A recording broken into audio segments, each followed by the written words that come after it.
तो फिल्म की शुरुआत 1990 के वक्त से होती है। हमें दो बहन भाई मिशेल और क्रिस से मिलवाया जाता है। क्रिस बहुत ज़हीन था। छोटी ही उम्र में वो एक ऐसा टेस्ट दे रहा था जिससे वो डायरेक्ट कॉलेज में एडमिशन ले सकता था। एग्जाम से फ्री होकर जैसे ही मिशेल और क्रिस बाहर आते हैं तो इन्हें आर्मी ऑफिसर्स रोक लेते हैं, क्योंकि क्रिस ने कॉस्मो रोबोट वाला एक शर्ट पहना था जो जाहिर कर रहा था कि उसे रोबोट्स पसंद हैं। लेकिन अब की दुनिया में इंसानों और रोबोट्स के दरमियान जंग होने वाली थी। सीन कट होकर हमें ईथन नामी साइंटिस्ट को दिखाया जाता है जिसे रोबोट्स से बहुत ज्यादा नफरत थी। सालों पहले रोबोट्स को इंसानों की मदद के लिए बनाया गया था, जिनसे इंसानों ने काम करवाया और फिर जब रोबोट्स में कुछ मसला हो जाता तो इंसान इन्हें फेंक दिया करते थे। सालों अपने साथ इंसानों का बुरा रवैया सहते हुए रोबोट्स थक गए और अपना हक और अपनी इज्जत मांगने के लिए इन रोबोट्स ने अपनी एक अलायंस बना ली जिसका हेड था पीनट। इंसानों को रोबोट्स की ये हरकत पसंद नहीं आई और ऐसे रोबोट्स की अलायंस और इंसानों के दरमियान जंग का खदशा हो गया। आखिर इंसानों ने भी अपना बुरा बर्ताव छोड़ा नहीं और जंग शुरू हो गई। इंसानों पर रोबोट्स को यूज करने और अपने घर पर रखने की पाबंदी लगा दी गई और हर तरफ दुनिया में जंग का माहौल हो गया। जंग के दौरान एक मिलिट्री ऑफिसर इवेंट्स जाकर अपने हेड को रिपोर्ट करता है कि रोबोट्स इंसानों पर भारी पड़ रहे हैं क्योंकि वो थकते नहीं। इंसान बस ये जंग हारने ही वाले थे कि साइंटिस्ट ईथन ने एक नई टेक्नोलॉजी निकाल दी इंसानों की मदद के लिए। उसने न्यूरोकास्टर रोबोट्स बनाए जिसे इंसान कंट्रोल कर सकते थे, वो भी अपने ब्रेन की हेल्प से। टेक्नोलॉजी को नाम दिया गया न्यूरोटेक का। इंसान इसमें अपने सर पर न्यूरो हेलमेट पहनकर उसकी मदद से न्यूरोकास्टर रोबोट को कंट्रोल करके जंग लड़ने लगे। न्यूरोकास्टर रोबोट्स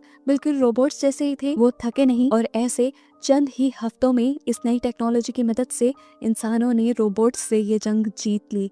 इस जंग में सबसे ज्यादा रोबोट्स को मारने का अवार्ड मेजर मार्क को मिला। जंग के खत्म होने के बाद इंसानों ने रोबोट्स के साथ एक कॉन्ट्रैक्ट कर लिया जिसकी वजह से रोबोट्स को डिस्ट्रॉय करने के बजाय उनको एक फैसिलिटी में कैद कर दिया जाना था। खैर वक्त गुजरता रहा, साइंटिस्ट ईथन ने अपनी न्यूरोटेक टेक्नोलॉजी को और भी एडवांस बना लिया और इंसानों के माइंड को दो हिस्सों में डिवाइड करके एक वक्त में दोनों हिस्सों को न्यूरोकास्टर के साथ अटैच कर दिया। यानी इंसान एक वक्त में दो न्यूरोकास्टर रोबोट्स को एक साथ हैंडल भी कर सकता था। अपने एक ही ब्रेन की हेल्प से वो एक वक्त में दो न्यूरोकास्टर रोबोट से अपने कई काम करवा सकता था। साथ ही इंसान के पास ये भी ऑप्शन था कि वो अपने ब्रेन के एक हिस्से को न्यूरोकास्टर रोबोट के साथ अटैच करे और दूसरे से अपनी लाइफ एंजॉय करे। इसीलिए लोगों को टेक्नोलॉजी का ये एडवांस वर्जन बहुत पसंद आया और पूरी दुनिया के लोग ये टेक्नोलॉजी यूज करने लगे। यहाँ तक कि स्कूल में भी न्यूरोटेक को यूज करना सिखाया जाने लगा। खैर अब सीन कट होकर हमें 1994 का वक्त दिखाया जाता है और हमारी लीड कैरेक्टर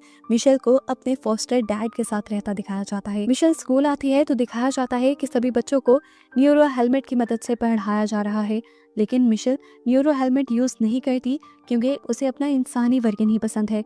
रूल्स को फॉलो ना करने की वजह से मिशेल को प्रिंसिपल ऑफिस में बुला लिया जाता है। प्रिंसिपल मिशेल से कहती हैं, अगर तुम स्कूल के रूल्स को फॉलो नहीं करोगी तो मुझे तुम्हारी मॉम को कंप्लेंट करनी पड़ेगी। तब मिशेल ने बताया कि मेरी पूरी फैमिली एक एक्सीडेंट में मारी गई है। ये सुनकर प्रिंसिपल को बहुत दुख हुआ और प्रिंसिपल ने उसे एडवाइस की कि वो न्यूरो हेलमेट की हेल्प से न्यूरोथेरेपी ले ले, इससे उसे अच्छा लगेगा। लेकिन उसे टेक्नोलॉजी और आर्टिफिशियल चीजें पसंद ही नहीं। अब फ्लैशबैक में मिशेल को वो दिन याद आ रहा था जब उनका एक्सीडेंट हुआ था। उनकी कार के सामने हिरन आ गई थी जिसको बचाने की वजह से उनकी कार क्रैश हो गई। इस एक्सीडेंट में मिशेल की भी हालत बहुत क्रिटिकल थी। उसे होश हॉस्पिटल में आया और तभी उसे सामने अपनी एक चश्मा पहने डॉक्टर नजर आए, जिन्हें देखते ही डरकर वो ख्वाब से उठ गई। आंख खुलते ही उसे ऐसा महसूस हुआ कि कोई छुप कर उसके घर में घुसने की कोशिश कर रहा है। डरकर वो बेड के नीचे छुप गई। जो भी था वो उसके रूम में आ गया। ये एक कॉस्मो रोबोट था जिसने बेड उठाकर उसे ढूंढ लिया और मिशेल ने उसे मारने की धमकी दी तो रोबोट ने उसे अपने सर की तरफ इशारा करके एक वायर को जोड़ने को कहा। मिशेल ने वो वायर जोड़ दी। तब वो रोबोट बोलने लगा और उसने बताया कि मैं तुम्हारा भाई हूँ। उसके कहते ही अचानक से वो गिर पड़ा। पीछे देखा तो मिशेल के फॉस्टर डैड ने आकर उसके ऊपर हमला किया था। आज के दौर में इंसानों पर रोबोट्स रखने पे पाबंदी लगाई गई थी। वो मिशेल से कहते हैं, फौरन से पहले इस रोबोट को घर से बाहर निकाल दो। मिशेल आगे होकर उससे कहती है, ये आपकी लापरवाही की वजह से घर के अंदर आया है और उसकी बदतमीजी देखकर वो मिशेल के ऊपर ही हमला कर देते हैं। ये देखकर रोबोट को गुस्सा आता है और वो उठकर मिशेल के फॉस्टर डैड के ऊपर ही हमला कर देता है। इस हमले से वो दीवार से टकराकर गिर गए। वो अब पुलिस में इन्फॉर्म भी करने वाले थे, लेकिन इससे पहले ही मिशेल ने उन्हें बेहोश कर दिया और फिर अपने कॉस्मो रोबोट के लेकर यहाँ से निकल गई। काफी दूर निकल आने के बाद मिशेल रास्ते में रुककर उस कॉस्मो रोबोट से पूछती है, तुम आखिर ये क्यों कह रहे थे कि तुम मेरे भाई हो? क्या तुम्हारे अंदर मेरे भाई के कॉन्शियस है? रोबोट हाँ में जवाब देता है। मिशेल इमोशनल हो जाती है और उससे पूछती है, तो आखिर मेरे भाई की बॉडी कहाँ है? तो वो इसे इशारा करके समझाता है कि तुम्हारे भाई की बॉडी के बारे में चश्मे वाले डॉक्टर को पता है। मिशेल को याद आया कि वही डॉक्टर थे जिन्होंने मिशेल को बताया था कि तुम्हारा भाई मर गया है। अब मिशेल एक नक्शा खोलती है और रोबोट एक जगह हाथ लगाकर बताता है कि रोबोट्स की फैसिलिटी के बीचों बीच हमें वो डॉक्टर मिल जाएगा जिसे क्रिस का पता है। ये लोग अब उस जगह के लिए निकल जाते हैं। रास्ते में वो रोबोट देखता है कि यहाँ के इंसानों की काफी हालत बुरी है क्योंकि इंसानों ने न्यूरोटेक हेलमेट का बुरे तरीके से इस्तेमाल करना शुरू कर दिया था। वो उसको यूज करके नशे भी करते थे। इंसानों की हालत बुरी होती जा रही थी और ये देखकर कॉस्मो रोबोट को बहुत बुरा लग रहा था। इसी जगह पर हम इवांस नाम के एक आदमी को देखते हैं। ये वही मिलिट्री ऑफिसर है जिसने बुरी खबर दी थी कि इंसान रोबोट से जंग हार रहे हैं, लेकिन अब ये मिलिट्री के यूनिफॉर्म में नहीं था, शायद ये रिटायर हो गया था। वो इलीगली गन्स को सप्लाई करने का काम करता था। वो यहाँ एक गन न्यूरोकास्टर रोबोट को दे देता है। गन को पकड़ते ही उस न्यूरो रोबोट ने इस गन के पैसे उसे देने से मना कर दिया और उल्टा उसी की गन से उसी को धमकाने लगा। इससे पहले कि वो इवांस को मार देता, पीछे से कोई उसी के ऊपर हमला करके उसी को ही डिसेबल कर देता है। ये इवांस का रोबोट था। इवांस ने इलीगली एक रोबोट अपने साथ रखा हुआ था। अब ये दोनों मिलकर इस न्यूरोकास्टर रोबोट की बॉडी को अपने ट्रक में डाल देते हैं और इसी सब का फायदा उठाते हुए मिशेल और उसका कॉस्मो रोबोट भी इसी ट्रक में चढ़ जाते हैं क्योंकि वो जानते थे कि ये दोनों अब रोबोट वाली फैसिलिटी के अंदर ही जाएंगे। पता चलता है कि होश में आने के बाद मिशेल के फोस्टर डैड ने पुलिस में कंप्लेन कर दी थी कि मिशेल के पास एक कॉस्मो रोबोट है। उसी कॉस्मो रोबोट को मारने के लिए गवर्नमेंट मार्क को हायर कर लेती है जो रोबोट्स को मारने में हायर था और वो अब इन लोगों का पीछा कर रहा है। फिर दिखाया गया कि अब इवांस ने जहाँ ट्रक रोका था वो उसका घर था और उसका घर रोबोट की फैसिलिटी से जुड़ा हुआ था। घर के अंदर आते ही मिशेल और कॉस्मो रोबोट भी ट्रक से निकलते हैं और इनकी आवाज ये दोनों सुन लेते हैं। इवांस ने इन दोनों को गन पॉइंट पे ले लिया तो मिशेल ने उसे अपना मकसद बताया कि वो सिर्फ फैसिलिटी के अंदर जाना चाहती है, इसीलिए वो इवांस के ट्रक के अंदर चढ़ी थी। वो जानती थी कि इवांस फैसिलिटी के अंदर से चीजें लेने और बेचने का काम करता है। तब इवांस ने कहा, वहाँ बहुत खतरा है, तुम वहाँ नहीं जा सकती। अगर तुम्हारा ऐसा इरादा भी है तो तुम छोड़ दो। अभी ये लोग बात ही कर रहे थे कि इतने में इवांस को किसी के ऊपर चढ़ने की आवाज आई।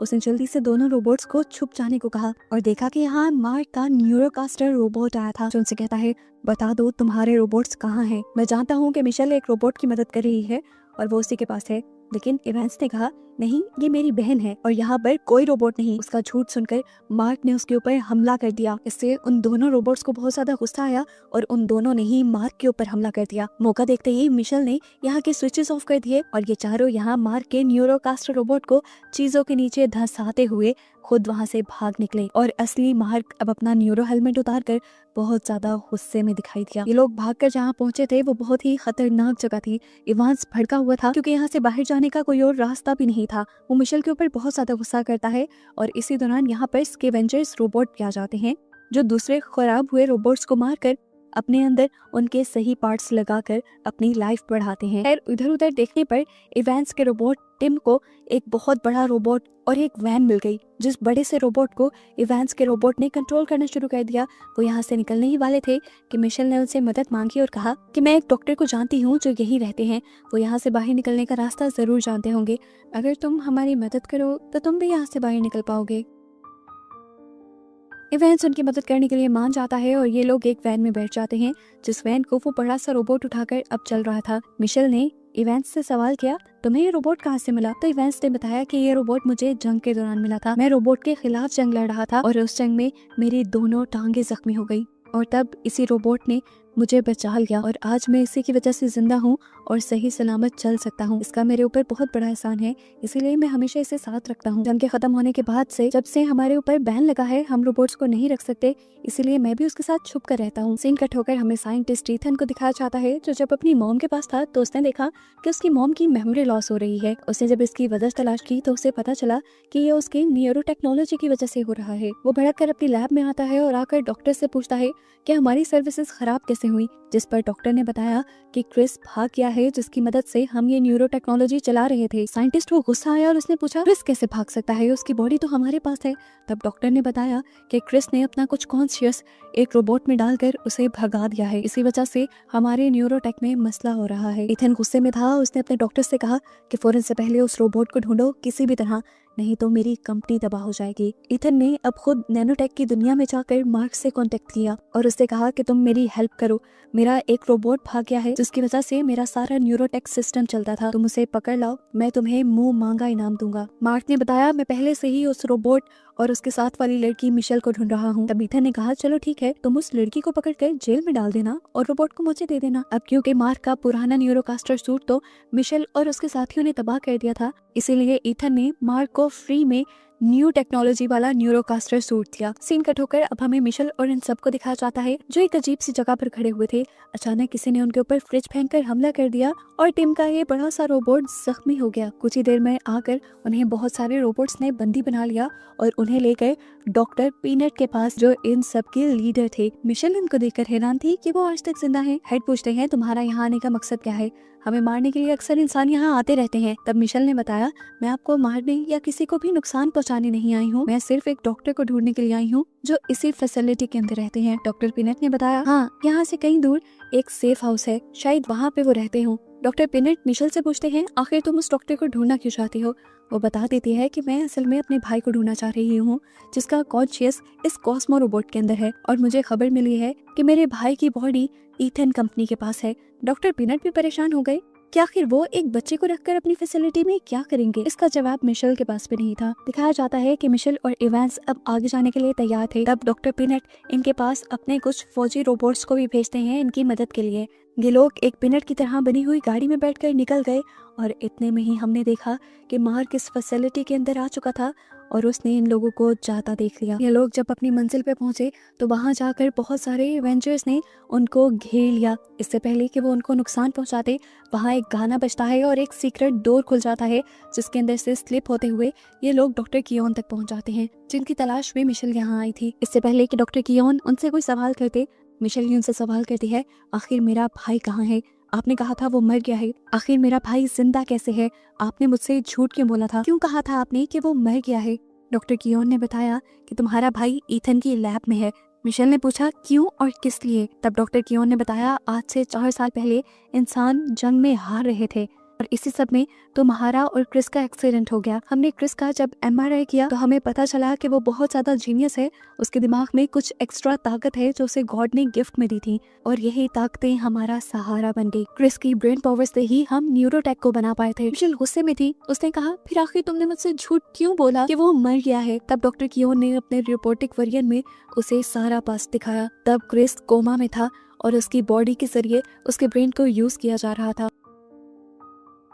डॉक्टर कियोन बताते हैं कि अगर उस दिन हम आर्टिफिशियली उसको जिंदा ना रखते और न्यूरोटेक को ना बनाते तो क्रिस भी मारा जाता। तब मिशेल ने उसे कहा तो तुम मरने देते, इतने गलत तरीके से उसका इस्तेमाल तो ना करते। तब डॉक्टर कियोन ने बताया वो पूरी तरह नहीं मरा था, वो अंदर से जिंदा था।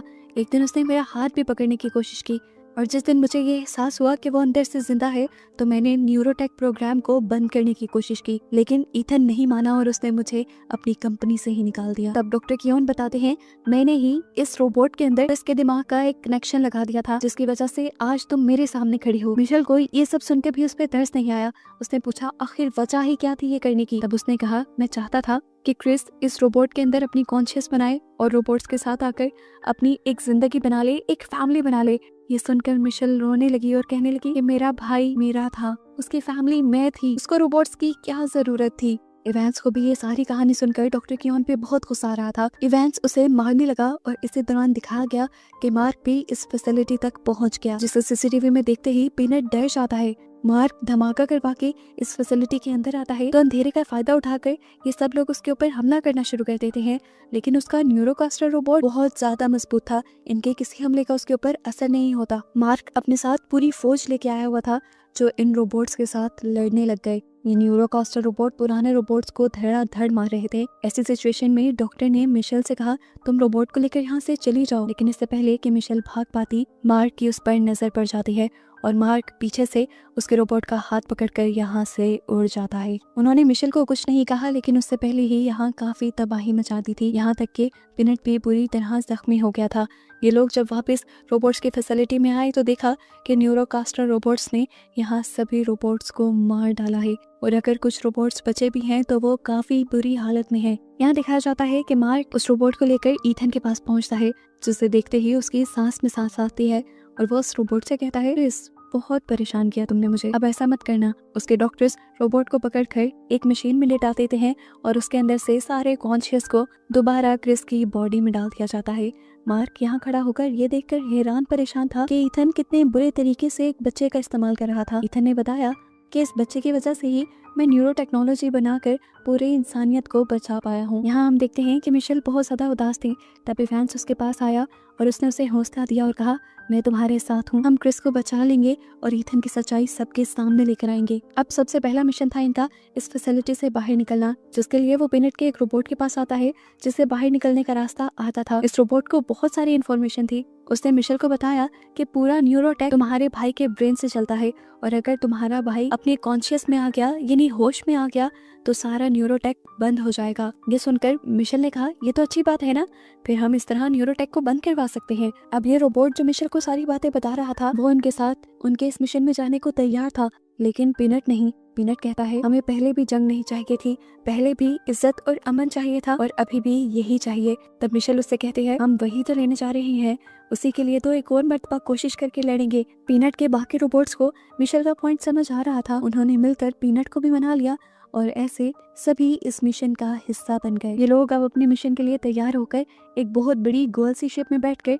उस शहर में पहुंच जाते हैं जहां पर ईथन की लैब थी। ये लोग एक बहुत बड़े से रोबोट को अपने साथ लेकर आए थे, जिससे ये किसी खिलौने की तरह कार्स को उठाकर लैब के ऊपर हमला कर देते हैं। अंदर बैठे ईथन ने इस सब को देख लिया था। उसने मार्क को मिशन दिया कि वो अपनी आर्मी के साथ मिलकर इन सब को खत्म कर दे। इस बड़े से रोबोट को इवेंट्स कंट्रोल कर रहा था, और इवेंट्स के सामने अब बहुत सारे एडवांस न्यूरोकास्टर रोबोट्स आ चुके थे जो उसके रोबोट को नुकसान पहुंचाने की कोशिश करते हैं, और आखिर उसका रोबोट तबाह हो जाता है। इससे पहले कि एवेंट्स भी इस रोबोट के फटने में मारा जाता, वो इससे पहले ही रोबोट के अंदर से जंप कर देता है।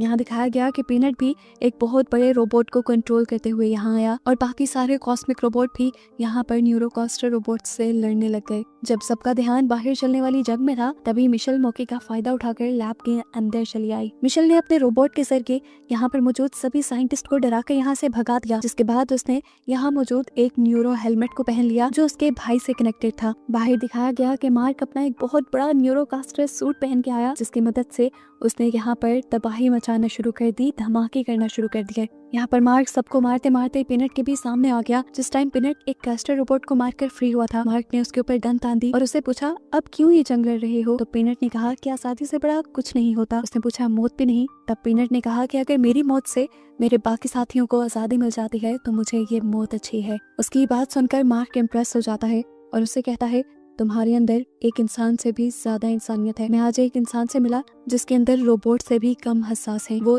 ईथन की बात कर रहा था, जिसने एक बच्चे का इस्तेमाल बेदर्दी से किया हुआ था, सिर्फ अपने प्रोडक्ट को कामयाब बनाने के लिए। इस टाइम मार्क ने फैसला कर लिया कि अब वो और ईथन का साथ नहीं देगा, बल्कि वो हक का साथ देगा। सीन कट होकर अब हमें मिशेल को दिखाया गया, जो उस न्यूरोकास्टर हेलमेट की मदद से अपने भाई से मिलने लगी। इस दुनिया के अंदर वो दोनों अपने घर में थे। यहाँ पर मिशेल क्रिस से कहती है, उठो चलो, हमें यहाँ से चलना है। जिस पर क्रिस ने कहा, नहीं, मैं यहाँ से नहीं जा सकता। मैंने इस दुनिया को अंदर से देखा है और मैं जानता हूँ कि मेरा इस्तेमाल करके ईथन ने इस दुनिया को बर्बाद कर दिया है और मेरा यहाँ से निकलना पॉसिबल भी नहीं है, क्योंकि मैं मर चुका हूँ। इन लोगों ने मेरे दिमाग को आर्टिफिशियली जिंदा रखा हुआ है और मेरे दिमाग से ही ये न्यूरोटेक चल रही है। मिशेल ने पूछा, फिर आखिर तुम चाहते क्या हो? तब क्रिस ने उसे समझाया, देखो, अगर मेरा दिमाग और देर एक्टिव रहा तो ईथन मेरे दिमाग का इस्तेमाल करके दुनिया को पूरी तरह तबाह कर देगा। अच्छा यही है कि तुम मुझे मार दो, मेरे दिमाग को डीएक्टिव कर दो, ताकि न्यूरोटेक भी बंद हो जाए और ये सारी तबाही भी। मिशेल इस सब के लिए राजी नहीं थी। तब क्रिस ने उसे कहा, याद है ना, तुम मुझे कहती थी कि मैं दुनिया बदल सकता हूँ, तो बस इस दुनिया को बदलने में तुम मेरी मदद करो। ये कहते ही क्रिस और मिशेल गले लगे और सीन्स यहाँ असली दुनिया में शिफ्ट हो गए, जहाँ मिशेल होश में आ गई थी। उसने आगे बढ़कर क्रिस की सारी मशीन्स को ऑफ कर दिया, जिसकी वजह से क्रिस पूरी तरह से मारा गया और न्यूरोटेक तबाह हो गई। बाहर दिखाया गया कि इवेंस की आर्मी यानी रोबोट्स हार रहे थे। इवेंस ने देखा कि उसका रोबोट जो हमेशा से उसके साथ था वो भी बुरी तरह डैमेज हो चुका था। उसे देखते ही वो टूटने लगा। एकदम से जैसे ही न्यूरोटेक बंद हुई, यहाँ के सारे न्यूरोकास्टर रोबोट्स भी बंद होकर गिर गए और ऑटोमेटिकली इवेंस ये जंग जीत गया। इस टाइम उसकी खुशी का ठिकाना ही नहीं था। वो जोर से चिल्लाया। अगले ही पल उसे अपने रोबोट टिम की याद आई। उसने पीछे देखा तो अब टिम पूरी तरह खराब हो चुका था। वो मर चुका था, जिसे देखकर उसकी खुशी सारी गम में बदल गई। लेकिन तभी उसने देखा कि टिम के अंदर तो एक छोटा वर्जन भी था जिसने इस बड़े रोबोट को कैरी किया हुआ था, जिंदा रखा हुआ था। ये देखकर इवेंस की जान में जान आई। अब अपने रोबोट को लेने के बाद इवेंस मिशेल को ढूंढने के लिए अंदर गया और जब यहाँ से बाहर आया तो उन लोगों को पता चल गया कि अब दुनिया में सारे न्यूरोटेक रोबोट काम करना बंद कर चुके हैं। न्यूज पे भी ये बात फैल गई और फिर मिशेल का इंटरव्यू हुआ। मिशेल ने न्यूज में सब सच बता दिया कि किस तरह ईथन एक बच्चे का इस्तेमाल करके इस न्यूरो टेक्नोलॉजी को चलाए हुए था। इसी वजह से ईथन को जेल हो गई और कहानी के आखिर में हमें मिशेल को पूरी दुनिया को स्पीच देते हुए दिखाया गया, जिसमें मिशेल कहती है, मैं जानती हूँ आप सब लोग कंफ्यूज होंगे इस दुनिया में क्या चल रहा है। असल में दुनिया में न्यूरोटेक बंद हो गई है। ईथन ने न्यूरोटेक के जरिए न सिर्फ रोबोट्स को जंग में हराया था बल्कि इंसानों को भी किसी काम कर नहीं छोड़ा था। इंसानों को न्यूरोटेक की आदत पड़ चुकी थी। इंसान ये भूल रहे थे कि वो सारे काम जो वो न्यूरोकास्टर रोबोट से करवा रहे हैं वो खुद भी कर सकते हैं। असली दुनिया में इंसान ही इंसान का सहारा है, ना कि ये न्यूरो टेक्नोलॉजी। हमारे इमोशंस और हमारा मिलना जुलना ही हमें इंसान बनाती है। अगर आगे बढ़ना मुश्किल लग रहा है तो हम सब मिलकर एक दूसरे का साथ देंगे और आगे बढ़ जाएंगे। उसकी ये स्पीच सबको बहुत अच्छी लगी। इवेंस भी इमोशनल होकर उसके गले लग गया और फिर मूवी के पोस्ट क्रेडिट सीन्स में हमें मरे हुए रोबोट्स का एक झुंड दिखाया गया, जिसमें कॉस्मो रोबोट भी था। एकदम से वो रोबोट उठ खड़ा हुआ इस मैसेज के साथ कि उसके अंदर अभी भी क्रिस की कॉन्शियस जिंदा थी। और बस यही दिखाते हुए ये मूवी यहाँ खत्म हो गई।